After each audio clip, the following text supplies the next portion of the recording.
વટવામાં હત્યાનો ચોંકાવનારો બનાવ બન્યો।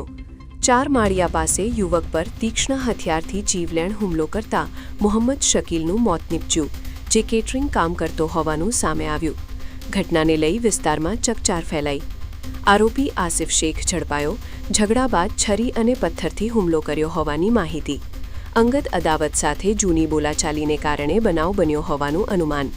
વટવા પોલીસે ગુનો નોંધી તપાસ તેજ કરી।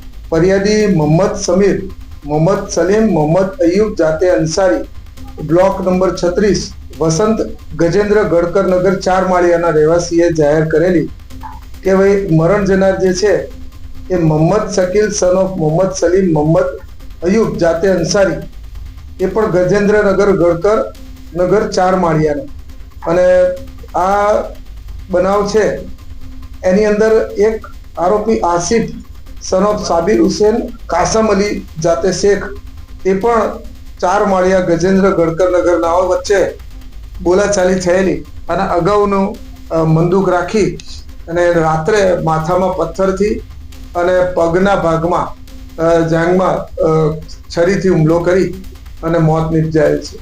હત્યાનું કારણ શું, કયા કારણોસર આ હત્યાની કઈ બાબતને લઈને આરોપ બોલાચાલી થયો?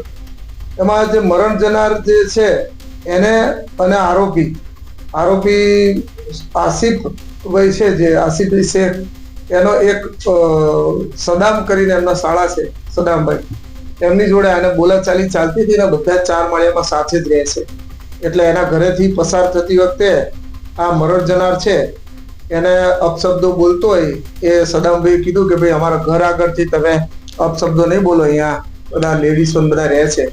એ બાબતે એ લોકોને થોડા દિવસથી બંદૂક ચાલતું હતું 4 માળિયાના બ્લોક નંબર 56 આગળ, અને પછી એ બંદૂકના લીધે આ મરણ જનારે એવું કીધેલું કે ભાઈ જે બી હોય માથાકૂટ કરવી હોય તો આવો, એવું ગઈકાલે રાત્રે મોડી રાત્રે એણે કીધું હશે। એટલે આ આરોપી આપણે